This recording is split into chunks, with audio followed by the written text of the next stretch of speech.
Dia da Independência do Brasil. Vamos falar disso? Olá, sou o professor Fernando Machado e eu quero conversar com você dessa vez sobre o dia 7 de setembro. Mais precisamente o que aconteceu no dia 7 de setembro de 1822.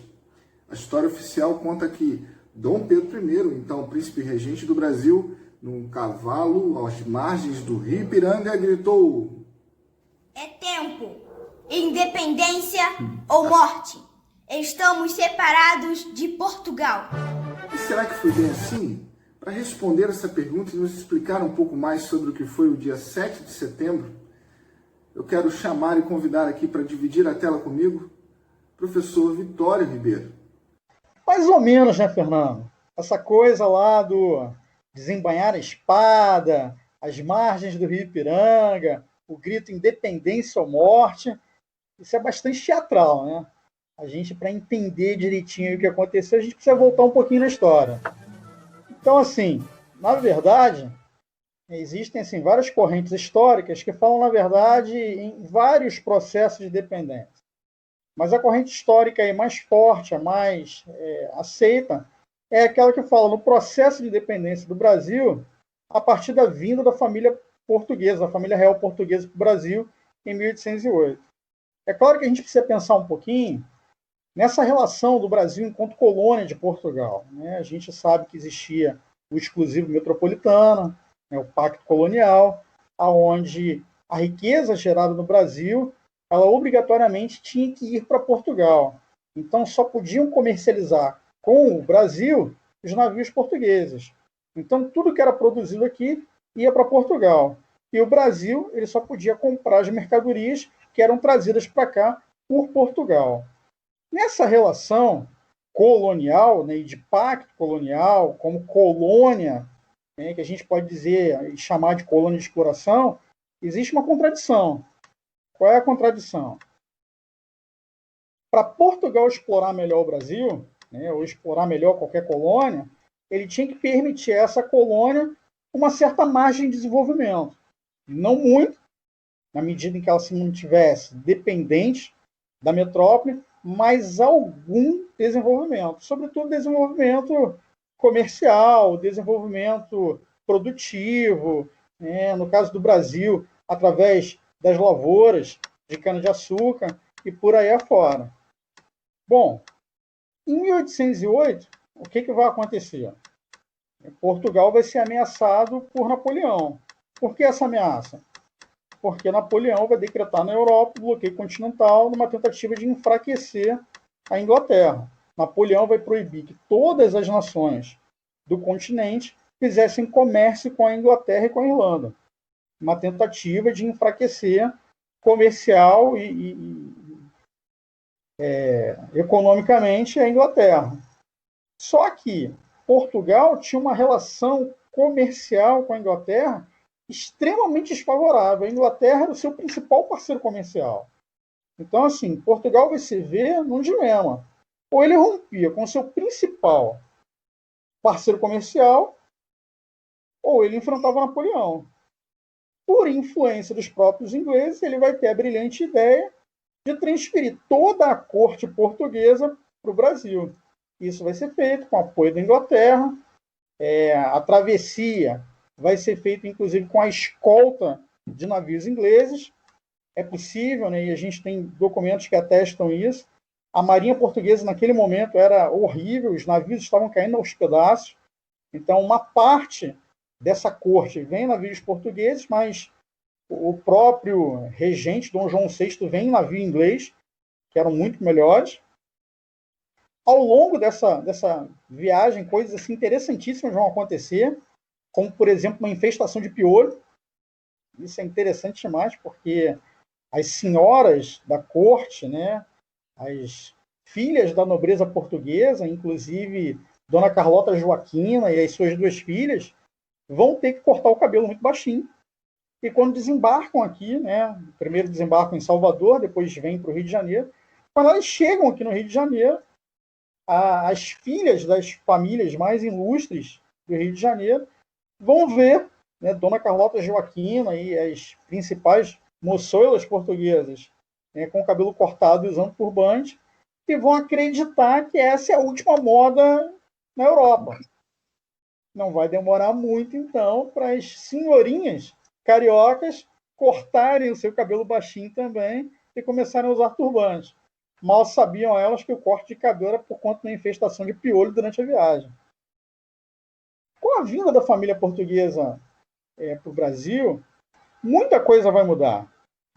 O impacto disso na cidade do Rio de Janeiro, por exemplo, é tremendo. A gente estima que vieram com Dom João aproximadamente 10 mil pessoas.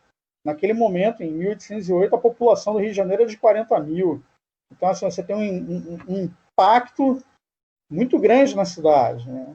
Há até a brincadeira do põe-se na rua, onde Dom João vai separar as melhores casas da cidade para abrigar a sua corte. E aí vai haver aquela seleção das melhores casas, e as melhores casas elas vão receber a pintura no portão PR, né, que era a possessão real, que aquela casa passaria a ser de algum nobre português. E aí a sociedade carioca, né, o carioca, como sempre, gostou de fazer piada, já naquele momento vai traduzir o PR de possessão real como põe-se na rua. E essas melhores casas vão para a família portuguesa. Mas ali você tem um germe do que seria a independência. Porque quando Dom João ele chega no Brasil, já de passagem lá em Salvador, ele já assina o decreto de abertura dos portos. Ele acaba com o exclusivo metropolitano, ele acaba com o pacto colonial. E vai privilegiar em muito a Inglaterra. Para ter uma ideia, poxa, Portugal pagava 16% de tudo que comercializava com o Brasil. A Inglaterra vai chegar ao ponto de pagar só 15%. As outras nações pagavam 24%. Então, assim, a facilitação que é dada para a Inglaterra é muito grande. A partir desse momento que você tem a corte no Rio de Janeiro, vai vir a elevação da colônia ao status de Reino Unido, a Brasil, Portugal e Algarves, e com a abertura dos portos vai dar um incremento muito grande ao comércio e até a formação de riquezas com essa possibilidade de comercializar direto com outras nações, principalmente com a Inglaterra, e isso vai dar a essa camada da sociedade, principalmente envolvida com o comércio, né, e com a economia agroexportadora, privilégios nunca antes vistos. Quando a gente chega em 1820, acontece a Revolução do Porto em Portugal. O que foi a Revolução do Porto? Foi uma revolução liberal que tinha como objetivo, inclusive, transformar a monarquia portuguesa numa monarquia constitucionalista. E, é claro, fazer com que o Brasil voltasse à condição de colônia.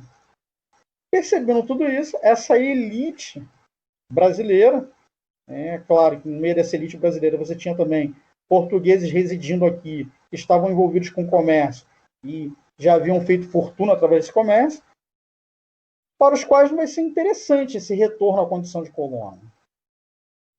E aí as cortes portuguesas elas vão exigir a volta de Dom João VI, ele vai postergar essa volta o máximo que ele pode, mas vai acabar sendo obrigado a voltar à volta, ele mesmo percebendo aí já esse ambiente de insatisfação da sociedade brasileira por vários motivos, não só com a possibilidade de ter que voltar a ser colônia, mas ao longo do tempo também que a família portuguesa ficou aqui, houve um aumento muito grande de impostos, houve campanhas bélicas, por exemplo, contra a Guiana, na região do Prata. Tudo isso onerou muito a sociedade brasileira e isso vai fazer com que um mal-estar, uma insatisfação dos brasileiros fosse aumentando muito. Junta-se a isso a questão do fim da abertura dos portos, a possibilidade do retorno a ser colônia, e isso não vai agradar a elite brasileira. Percebendo já esse ambiente contrário, percebendo a possibilidade de talvez perder o Brasil, alguns vão dizer que esse foi um dos elementos que fez com que Dom João retardasse o máximo possível a sua volta para Portugal. Percebendo que ia ter que voltar e não ia ter jeito, então ele deixa aqui o Dom Pedro como príncipe regente, numa tentativa de manter o Brasil ainda vinculado a Portugal. Ele volta para Portugal, chega lá, as cortes, né, estão em movimento inclusive de uma constituinte, para se fazer uma constituição. As cortes portuguesas elas vão convocar representantes de todas as colônias portuguesas, inclusive do Brasil. A comitiva brasileira vai, né, chega lá em julho de 1821, acreditando na possibilidade de chegar lá e poder argumentar, né, fazer uma interlocução favorável à continuidade do status do Brasil, de Reino Unido, e de abertura dos portos. Mas quando chega lá, percebe que a ida deles vai ser ínfima, sem importância nenhuma, porque os trabalhos da Constituinte já estavam acontecendo no Rio de Janeiro. Não esperaram os representantes brasileiros. Voltam, sem poder defender a posição do Brasil, e aí, então, quando chegam aqui, o Partido Brasileiro vai se estruturar no sentido de se juntar ao príncipe regente português, a Dom Pedro, para que, de alguma forma, resistisse a esse movimento de recolonização. E aí você tem, de novo, a tentativa das cortes portuguesas agora de levar também o Dom Pedro I para Portugal. Acontece aquele fato aí conhecidíssimo da nossa história, com o dia do fico. Dom Pedro vai dizer que não volta mais. Depois, ele vai decretar que as ordens vindas da corte só podiam ser obedecidas se passassem por ele.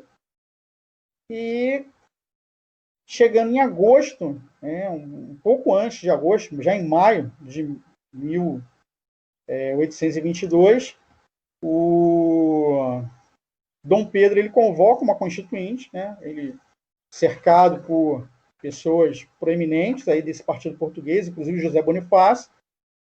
Ele começa já um trabalho realmente pensando em independência, porque ele vai fazer inclusive uma constituinte no Brasil para montar uma constituição, vai nomear ministérios. Quer dizer, a independência ela não acontece em 7 de setembro, ela já vinha sendo construída, já vinha sendo preparada. E quando chega em agosto, finalzinho de agosto, chega ao Brasil uma carta das cortes portuguesas determinando a volta dele, com uma série de imposições ao Brasil e ao príncipe regente. E aí José Bonifácio, entendendo que se essa carta chegasse às mãos do Dom Pedro, isso seria motivo para eles de muita satisfação, faz com que a carta chegue às mãos dele. Isso vai acontecer no início de setembro. E no momento que essa carta chega nas mãos dele, ele inclusive está com uma crise terrível de diarreia, está muito mal. E aí no 7 de setembro, há essa oficialização aí de que ele então decreta ou proclama, anuncia a independência do Brasil, que na verdade já vinha sendo construída muito antes. Seria basicamente isso aí.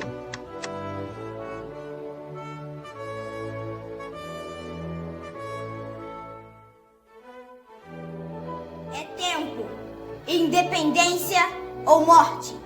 Estamos separados de Portugal.